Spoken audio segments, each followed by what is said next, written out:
Funding for the US government expires at midnight on October 1st. If it lapses, here's what breaks first, how the market typically reacts, and the exact plan to keep your decisions calm and profitable this week. We'll keep it simple, understand the bottlenecks, watch the instruments that never sleep, and trade your plan, not the headline. So what is a government shutdown? A shutdown is a lapse in appropriations under the Anti-Deficiency Act. In practice, some discretionary functions pause. Work performed by accepted employees, those needed to protect life and property, continues, and mandatory programs such as Social Security keep paying. Staff are either furloughed or continue as accepted and historically receive back pay when funding resumes. One practical wrinkle this year: plans live agency by agency. There's no single central page. So if you own names that depend on the SEC, the EPA, or others, you will check each agency's site for its contingency playbook. What will break first and why traders care? The first fracture is visibility. If the lapse overlaps key dates, BEA and census stop publishing big hitters, GDP, PCE, retail sales, and housing. BLS can also delay the jobs report or inflation depending on its plan. That's the data blackout. The economy keeps moving, but the official scoreboard stops updating. Finger match still in play, scoreboard gone dark. The second is regulatory throughput. Agencies don't slam the door, but reviews slow. IPO timelines drift, M&A approvals sit longer, and anything that needs a stamp takes longer. If you're long a deal name, add a mental asterisk to your timing. It's patience, not panic. The third is aviation capacity, the one that hits breakfast telly. Flights don't stop, but throughput tightens. New York airspace already runs with capacity constraints through October 2026, and Newark operates around the low 70s per hour rather than the 80 plus people remember. Layer on an air traffic controller shortfall of roughly 3,000, and if training and hiring pause, travel names react to every ATC headline, even when the index is calm. Markets trade operational bottlenecks as much as politics. Two more pressure points add texture. Federal courts can fund a short stretch from fee balances, but have warned paid operations may not last much beyond the first few business days, and National Park Service sites typically close during a lapse to avoid safety and resource damage with skeleton staffing. None of this is buy or sell on its own, but it shapes the narrative and the mood you're trading in. So what do markets usually do? Since the 1970s, the US has had more than 20 funding gaps. Only a handful lasted beyond a business day. The longest ran 35 days, from late 2018 into January 2019. Another in 2013 lasted 16 days. During shutdown windows, the S&P 500 has often been positive, about 3.1% over the 16 days in 2013, and more than 10% over the 35-day stretch in 2018 into 19. Don't mistake correlation for causation. Other macro drivers matter, but do note the tendency for markets to look through temporary constraints. Meanwhile, the economy pays a bill. For 2018 into 19, the budget office estimated about $11 billion of lost output, with roughly $3 billion never recouped and around $18 billion in discretionary outlays delayed. Front of house can look fine while the kitchen sweats. So what do traders typically do? Pros don't get louder, they switch instruments. When official data pause, you watch rates and the dollar because they print every second. The 2-year treasury is your read of policy expectations. The 10-year tells you about growth and term premium.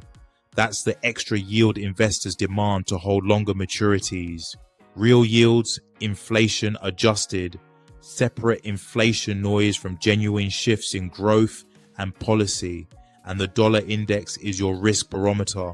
In a blackout, the yield curve can steepen, longer term yields rise relative to shorter ones because the path of cuts is debated without fresh data to anchor it.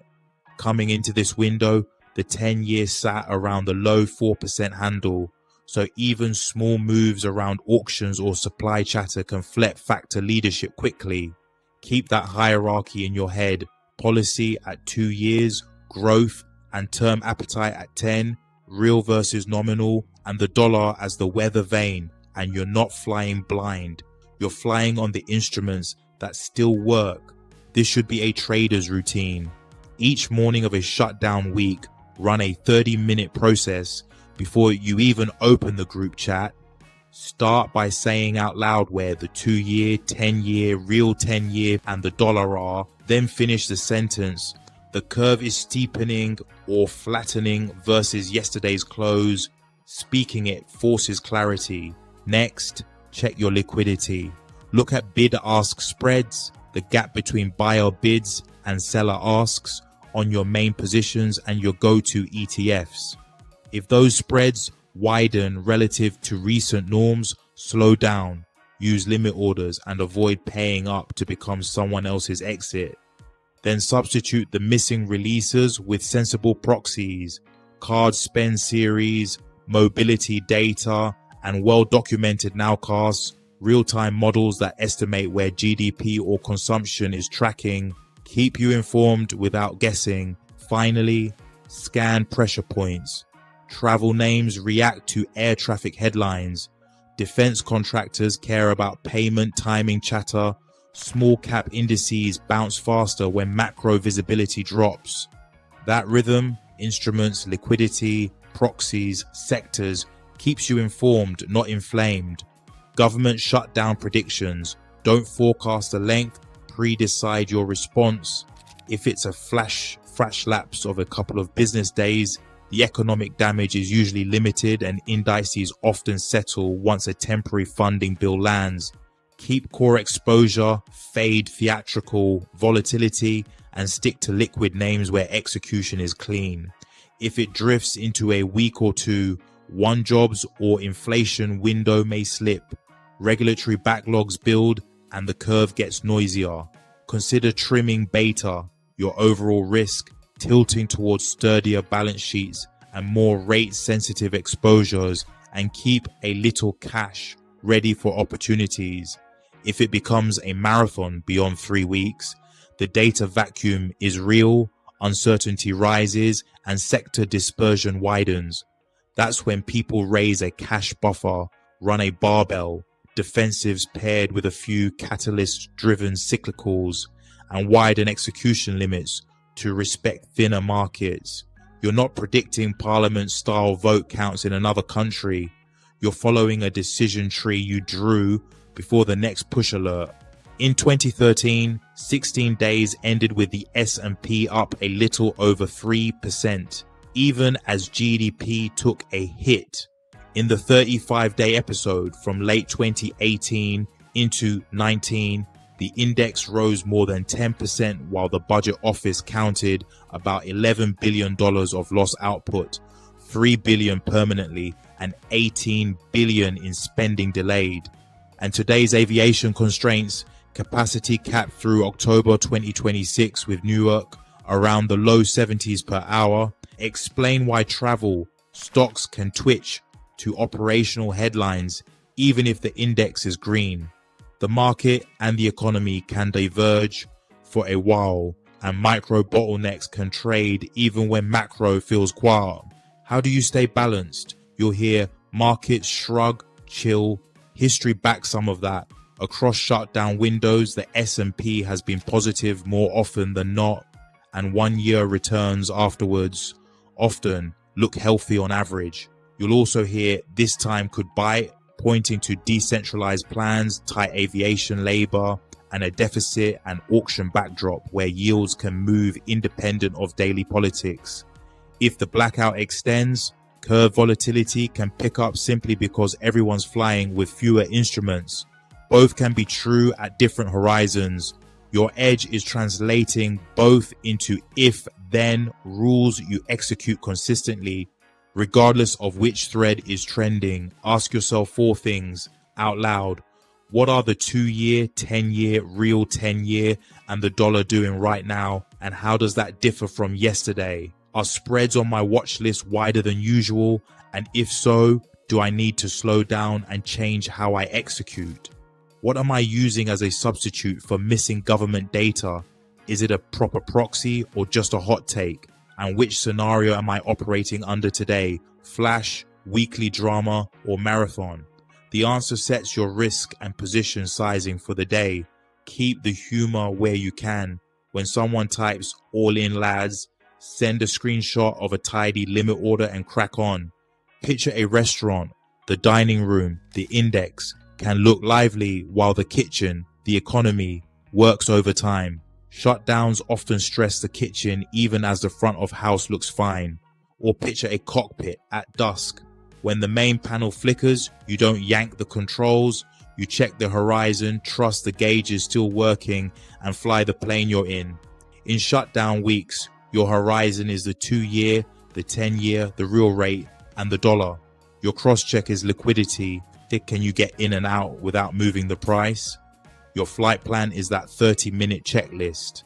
That's how you stay the adult in the room when the timeline is political but the P&L is personal.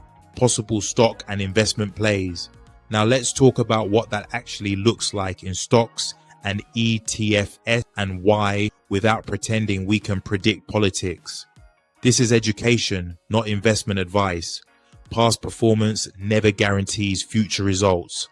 Any play has to follow the instruments you're already watching: 2-year, 10-year, real yields, and the dollar, because those are still printing when the official scoreboard is dark.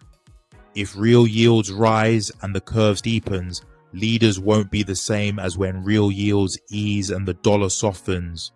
We're not guessing the timeline, we're reacting to live signals. For day trading, if headlines wobble and funding returns quickly, history says the economic hit is usually limited and indices often recenter.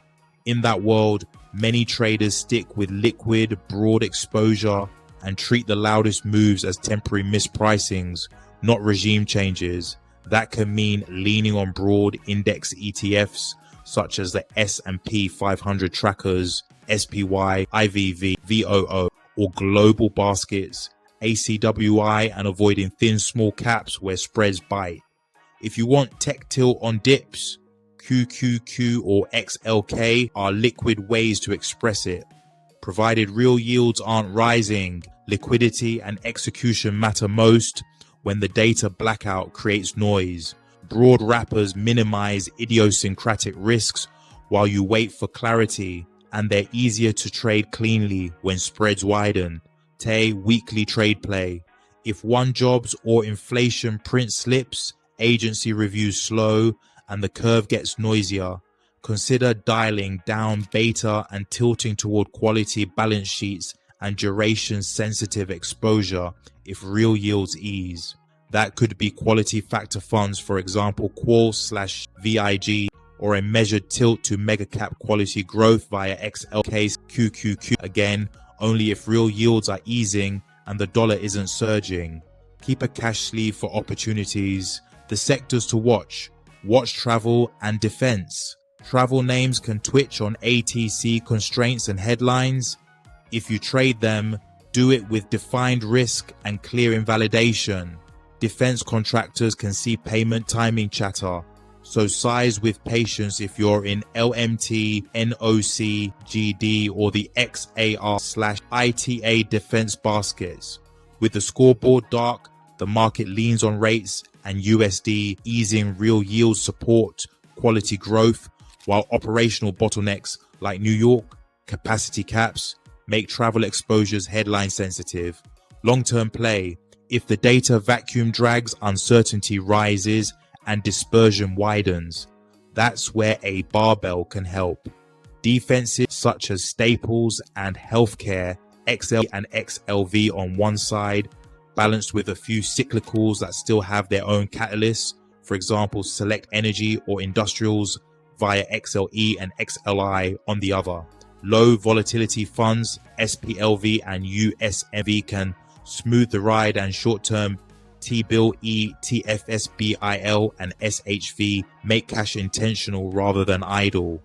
If you need downside insurance, consider defined risk, put spreads on your index exposure instead of bailing on quality at the worst time. Longer uncertainty pushes investors toward resilient cash flows and lower portfolio volatility, while keeping some optionality to add risk when the instruments turn.